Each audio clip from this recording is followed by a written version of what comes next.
Now to get on to our discussion zone for today, and we are talking elephants. All right, it is World Elephant Day. Trust me, big one, right?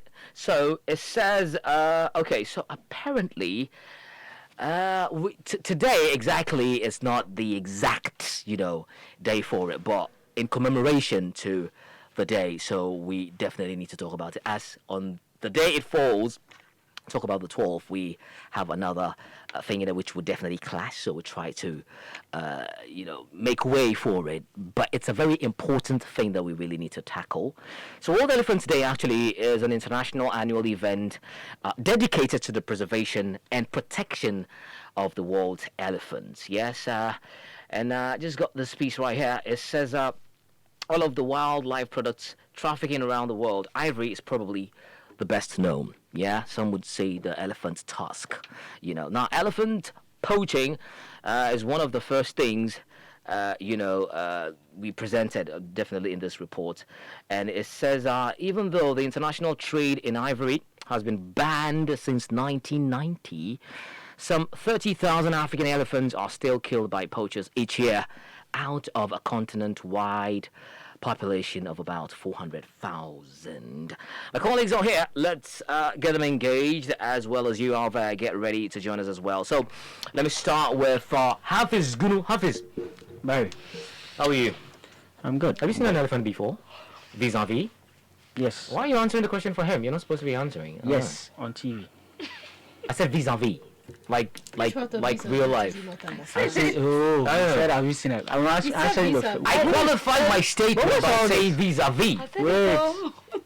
You said before. You said Lord of mercy. Wait. Right. The first question was have what? you seen an elephant before? And that was what I was going to answer before he came with the second vis-a-vis something. Okay, so have you That's what I seen? said. so. Yes. The elephant was looking at have it you through seen- the screen. Yeah. He was also looking at it through the screen. Kinda. Yeah, But actually, anyway, I've seen on an TV. elephant before.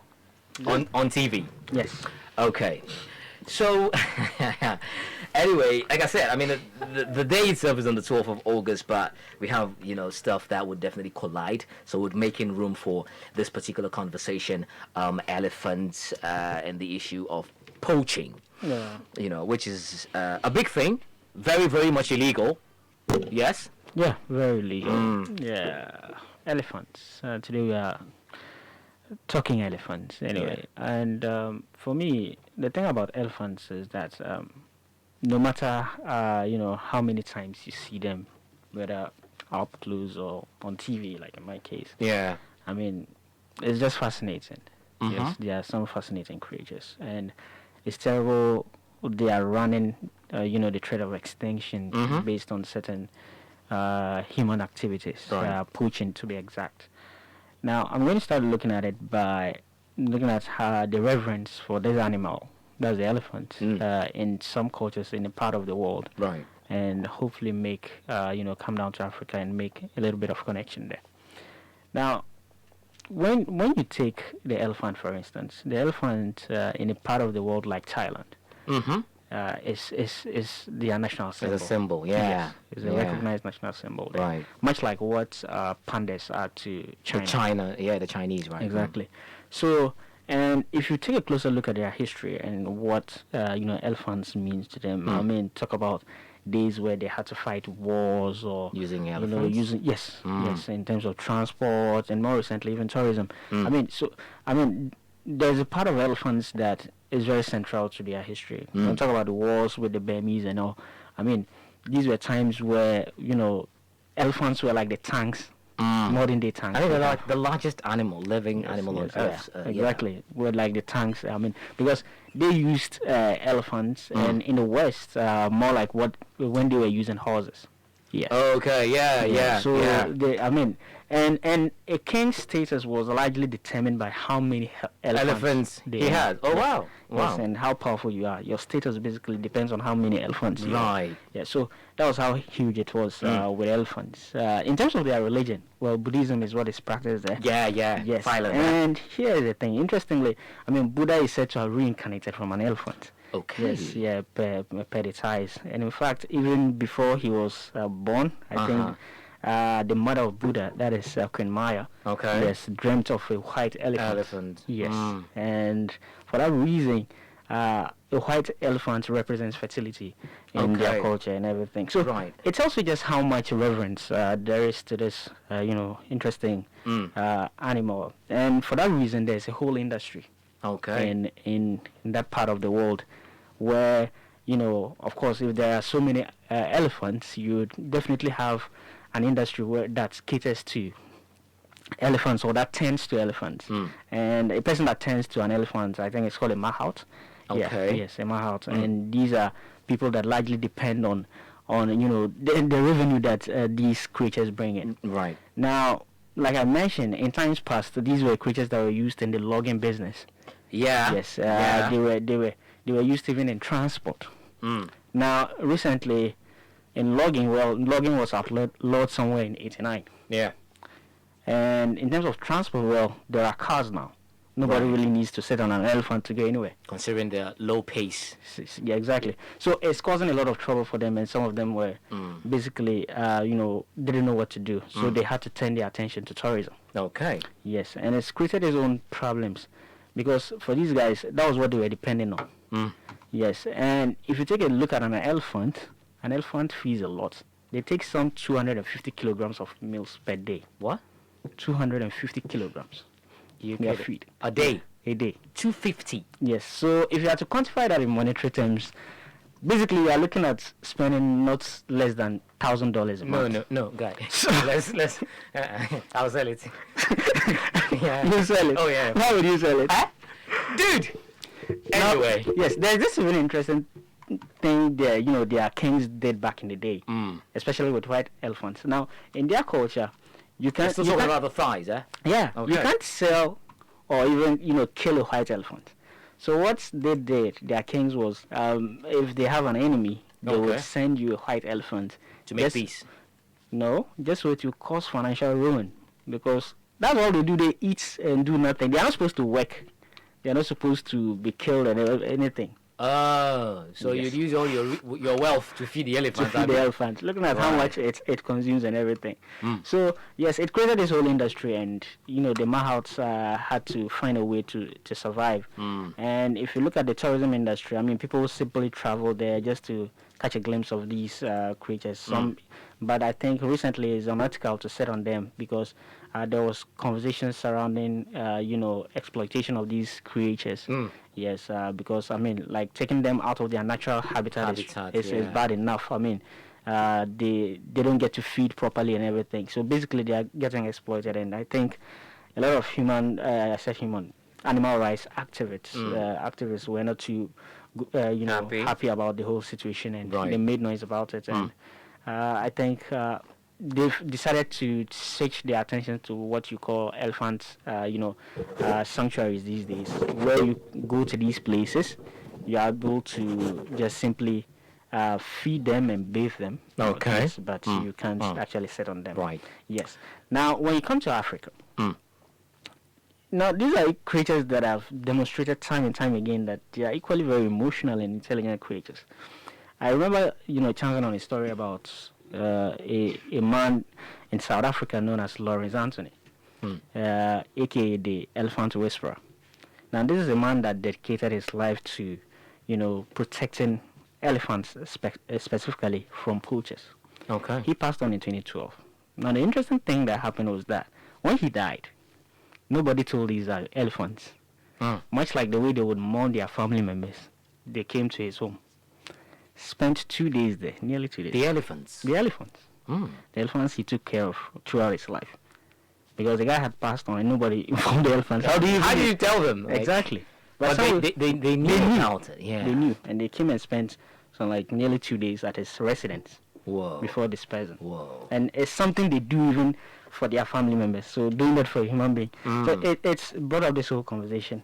But as far as poaching goes on the continent, it's no longer just a lone wolf kind of thing, a one-man syndicate. No, it's something that is more coordinated and more sophisticated. Yeah. Yeah, with a lot of military-grade weapons involved, with very sophisticated crime networks. You are talking about the use of helicopters. You are talking about the use of like I mentioned, military grade Looking at weapons. such a creature, you should know how much power you need to. Yeah, and I think night vision goggles at that NVGs and all, because it's so bad. And looking at the scale at which they do it, I mean, in 2012, somewhere in 2012, in Cameroon, in the space of 3 months, some 650 elephants were slaughtered. 650? Yes, and in Africa, we're talking about some 100 elephants that are killed every day.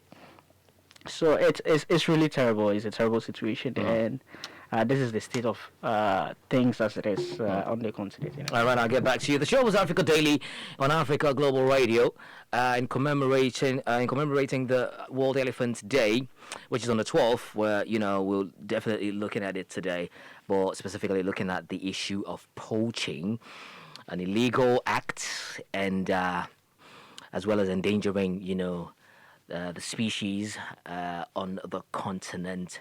I mean, this is kind of like where they have most, kind of like that. This is where the majority of the population of elephants are. So definitely, you would understand why people might travel long distance to come here to go kill and then extract the body parts and what have you, and take it back. So yeah, there are issues surrounding that. But let me start. Let me cross over to Epi to hear her on poaching. You've seen elephants before? Not in real life. Yeah, on TV. Yes. Right. Yeah. Fine. Wow. What is wild? What's your He problem? asked you a simple question. He said visa. You're telling me you saw it on TV. Anyway, you've seen it on TV. Yes, I just said I've seen on TV. You made it sound like the elephant was looking at you through the screen. Right. Okay. Yeah. So we're looking at poaching, Epi, and I believe you've heard of it. You've heard how endangered these species are. Oh yeah, they are. They really are. But I mean, for something to become endangered, there has to be demand. I mean, you don't supply something when there's no demand. Yeah. And there's a lot of demand for the tusk, the ivory, in places. Looking at Vietnam, which is like one of the most important places, the hub. They are the headquarters when it comes to illegal trafficking of elephant tusks. Yes, you get it in Vietnam, and it comes all the way from Africa here like this. And so there's been so many research that has been done, and it's quite bad that with Vietnam, like the way we have this issue where we put laws down, and then the enactment of the laws is a problem. They have laws. The people know it's illegal. To protect these. They still have elephants. markets that sell ivory. They have markets that are targeted at Chinese tourists. And in there, they have these signposts. They write in Chinese, ivory. They let you know they're selling ivory. They write it in Chinese. They don't write it in Vietnamese. So you come in as a Chinese tourist, and then you see it, and you know they're selling ivory. And then they know they get a lot of tourists from that side. So they come, they see, they go and purchase. And they don't put the prices in the Vietnamese currency. They use US dollars or the Chinese yuan. Right. So then they know what they're doing. And in 2019, like this, in March, they had about 3.5 tons that was seized from one shipment only. That was at the North Port in Vietnam. And then the same month in June, over 9 tons. And guess how many elephants had to die for that? 1,000 elephants. Bro. 1,000 elephants had to die for them to just get over 9 tons. And these elephants were being migrated from where? From Africa. Right. They don't migrate elephants, though. They kill them, rather. Yes, they kill them, and then they carry what they need. And then they take it away. Why carry the extra baggage?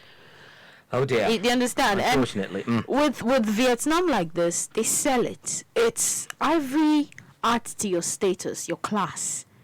Okay. So they use it for jewelry. Okay. Earrings, bracelets, necklaces. It's something that shows that you're a wealthy person or you're from a privileged family, that kind of a thing. Right. So most of them are prone to go and buy it. Most of them want to get it, so it shows that, hey, I belong to the high and mighty. Okay. But then they do know that this is illegal, but then they still do it. They trade in it. They get people who actually work on it. And you've had surveys being done between 2017, between 2016, and then also 2019. And, you have ivory that is weighing more than 8.8 tons. That's coming from 300 slaughtered elephants from Africa. Because you go and ask the people, they tell you, oh, it's coming from Vietnam. But they have, like, just 100 living elephants there. Yeah. So how do you get ivory that is coming from about 1,000 dead elephants when you just have 100? That's right. How do you come about with it? And they have laws that are saying, oh, it's wrong. But then there's nobody to actually say, Police look, that law. yes, you're selling this is illegal, so I'm putting you behind bars. Okay. Nobody's actually doing it because the people themselves are actually purchasing it, and then they're selling, they're using it. And everybody knows that when it comes to ivory, the headquarters is Vietnam. You go there, you sell it. I mean, you put about between 2019 and then 2009 to 2018, just that number of years, they had about 56 tons of ivory that was illegally trafficked there. Wow. And then they sell it. Right. You understand? And when there was one after, I think 2018, later about 2018, they seized about 20 tons of ivory just outside Vietnam. And the question was like, oh, where is it going? It actually was going back to Vietnam. So that's like 76 tons within how many years? From how many elephants? 11,500 elephants had to die just for to get things to wear, to put on. And I don't think it's beautiful. Like Hafiz was mentioning, it's actually these. You have Thailand, you have Vietnam, you have Indonesia, and then there's China. But then these three countries are like Oga. The hub, yeah? Yes, they are the Oga. Right. When it comes to trading illegally in ivory, and I don't think that is right. I feel that they should start policing it and working on it, because these are people that have actually joined the Convention on International Laws Against the Endangered Species that they have signed on to, but then they are not enacting it. So that makes it difficult for other international bodies to come and then act on your behalf. So much research has been done, so much investigation has been done in Vietnam. People know that this is what is happening there, but then there are loopholes in their laws. Their laws are like they are laxed. So we have the laws. You come and ask me. Yes, you come and ask me. Oh, I can show you. I have the law against it. But then the situation on the ground is different. It's different, right? Anyway, well, maybe they would say that. Maybe there are others, trying to actually put a stop to it. But at the same time, you still have people within, also more like given. But high and mighty are buying the That's what I'm saying. So maybe even people within the system that is supposed to actually, watch over this whole thing not to take place. Themselves are encouraging the whole thing. Okay, the show is Africa Daily on Africa Global Radio. Thank you, Epi. Let's get on to Mame, who has not seen an elephant before. I am very confident in that. Why? How? Because it happened. I know. On TV, it's even by accident. Because I don't think you'd want to sit down and watch an elephant. Oh, I watch National Geography. GTV. There's this documentary that they used to show on GTV. I mean, animals fascinate me. Sometimes. Really? Yeah. She says Right. sometimes. Right. Anyway. So yeah, these elephants you watch on a daily basis are actually endangered, unfortunately. Yeah, I mean, Right. Epi talked about how Vietnam is the hub for trading of ivory, but I want to make a correction. It's actually China. It's China, rather. Yeah, China has the biggest ivory trade in the world. I mean, China had, but right now China still has. it has reduced because there was an economic pulse that made them reduce it, and also they brought certain laws that made it illegal. The ban. Yes. No. Okay. They brought laws that made it on illegal. that So note, relax. China hold on. is still the biggest ivory trading hub in the world. Hold on. Aside the fact Vietnam that, has it. hold on, guys. Okay, China, Vietnam, whichever way. We're talking about Asian countries here. But hold on. Aside the fact that they use these, the ivories and everything for what you call jewelries and decorative purposes and showing your class in societies, I think mostly there's something peculiar about it's being used as a medicinal thing. It's used and that is mostly in China. Yes. All right, Mommy, continue. So, like I said, I mean, Epi and I could go back on and on. Yeah, you can do it. but- You can do it later on. Not here. But according to wildlife experts, 70% of the world's ivory ends up in China. 70%. 70%. 70%. That's Yes. big. That is big. huge. That is big. And for a country that do not have elephants, it's like Yeah. Where do you get it from? No, that's a simple question. yeah. you know? So it's like, but like Epi said, they use it in jewelry. They use it in medicine. Yeah. I mean, if you have ivory hanging in your house, Yeah. it is to show that you're a successful person. And some of them think ivory brings good luck. Right. I mean, I have it mentioned about the white elephants and everything. So, right. Okay. And I think there was a ban in 20 2017, I think. Okay. But the reason why there's still the ivory trade in China is that they ban it and then they unban it. It's like they ban and then they unban. I think even as How early are as you on- 1990, it was banned. Like an international trade in ivory, it was banned since 1990, and then eventually maybe they sometimes unban it because of the medicinal purpose of it. You know, okay, we Yeah. want to use it for this medicine to save lives. So yeah. So, according to the report I'm reading, China agreed to ban ivory tusk and ornaments coming into the country for 12 months. And the government has said it wants to completely ban ivory sales soon, but it is still legal to sell older carvings and ornaments. And some people don't want ivory to be banned in China because they say that carving it is an old Chinese tradition that should carry on. And so they should use So it you in China. are you are advocating for a tradition to carry on. So what happens when all the elephants become extinct? Exactly. And for me, I mean, at least, even if there's no elephant, there's some species, some number there. So let them procreate and then be using the. But this is, you know. Keep killing. But the and I problem mean, the to it- ivory is big enough that But the- I'm not saying the killing is terrible. It's terrible, but how do you keep killing? Because according to reports, over 30,000 elephants are killed in Africa every year. But that's what I'm saying. Even with that, I think there are some people here in Africa, in some countries, that are to be blamed. Because they're also part of it. Now, there's this thing, I think it said Nigeria seized a huge quantity of wild animal parts, including pangolin scales and elephant tusk, bounding for Southeast Asia. Now, the animal parts worth more than $54 million are thought to have come from the Central African Republic. And and they're saying most of it is going to China for medicinal purposes. Yeah, and then Kenya also banned 15 tons of ivory in 2015 and another 105 tons in 2016 and promised to destroy all of its stockpile in the campaign against elephant poaching. Right. So there's a stockpile of ivory in Kenya. Why? Yeah. Why? My people in Eastern Africa. And finally, you might want to give us an answer. finally, before I go, according to a survey, 95% of people in China want ivory. What's the word? Wants the. Oh, I'm looking for this word. Get The you harvesting of ivory to be banned. So, if this is the survey, then it means it's only 5% of the people that are actually engaging in this business. Well, you take a look at the population of China. When they say 5%, you should know how huge they can So be. it's like Obviously, 70% man. of the world's ivory is ending up in China. And the hands of those 5%. Yes! Yeah, and we're talking about billions of people here. But anyway, big question right there. Hafiz, Yeah. I mean, before you continue, I mean, even in Africa here, some ethnic groups also use that as a symbol of your status in society. Status symbol, yeah. You get me? So it's not too far from other people wanting to demonstrate, use that as to show where they are from and the kind of position they occupy in society. Yes.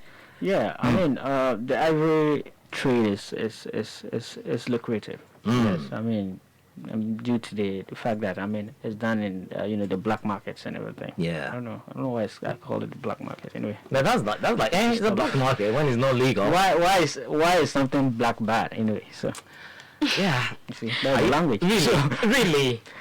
I mean, that's what- it depicts certain kind of, That's what I'm saying. No, it's in the language. Even in the language, we need to stop using that. black, eh? Yes, I mean, when something goes, they say call it Black Days or Black Wednesday, Black Tuesday. So what do you Why? think they should call it? When Illegal it's good, market. then so it's just in the language anyway. But Anyway. let's not get sidetracked. Right. But I mean, listening to more than epic go at it, Vietnam and China. Charlie. Right. It's serious. But I think it's actually China. Yes. And if China is the Mecca, just consider it as the Mecca of ivory. Thank you. Yes, like she mentioned, 70%. If China is the Mecca, Vietnam is definitely the Medina, if I can put it that way. So, Dude, could you put away the Kingdom of Saudi Arabia out of the context? Anyway, but good, yeah, so comparison right there. Yeah. if you want to put it that way, anyway, because I mean they're almost like siblings in that Right. trade.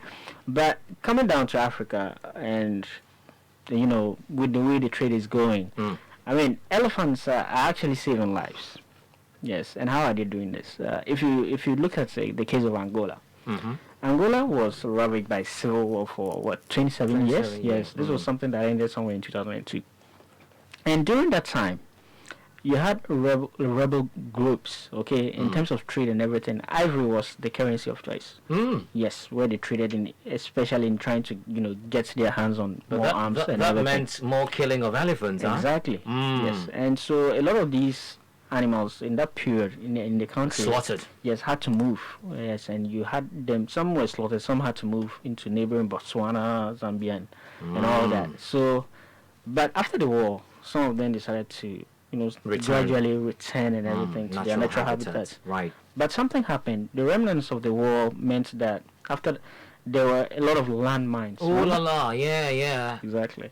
Remember we talked about landmines on this same How platform. dangerous it can be. Exactly. Step on one and you're good at that. Yeah. Anyway, so that was what was happening. And when they came in, I mean, the place like I think provinces like Situ and all, these places were filled with landmines. Oh dear. Okay, very dangerous.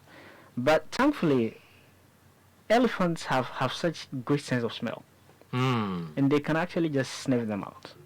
Right. Yes. So in trying to demine a place, they began using them to be able to sniff these landmines out. Yes. Right. So some other animals they've used in the process are dogs. Yes, and even the Gambian rats. But there's just something unique about the elephant yes, kind and of even bees. These are animals that actually have a high sense of smell. high sense of smell. Right. So for elephants, they use them in this capacity, and that's because of the TNT content of landmines, and they're able to sniff that out. And so that is in one way they are doing they are saving lives out there. And so to have these animals killed just for what to massage someone's ego because you want to look a certain type of way in society, it's something that we really need to take a step back and advise ourselves. But then in terms of solutions so far, I think recently some NGOs have actually partnered with rangers and of game reserves and equip them with further training on how to deal with these things. So remember, I made mention of the fact that it's more coordinated now. It's more like it's more sophisticated now. It's not someone just picking up an AK and no. Okay, it's more of a military, strategizing and everything, and you need rangers that are top of the game to be able to, keep an eye out and people such persons away, and I think part of the training is what they do. There's also the ban on some wildlife products. Okay. Yes. So I mean, without demand, there won't be supply anyway. Yeah. So Yeah. it's simple economics there. So trying to root out or discourage people from purchasing some stuff from wildlife, especially ivory from elephants. Anyway, Right. yeah. I once asked my dad why is the national team of Ivory Coast, called the Les Éléphants.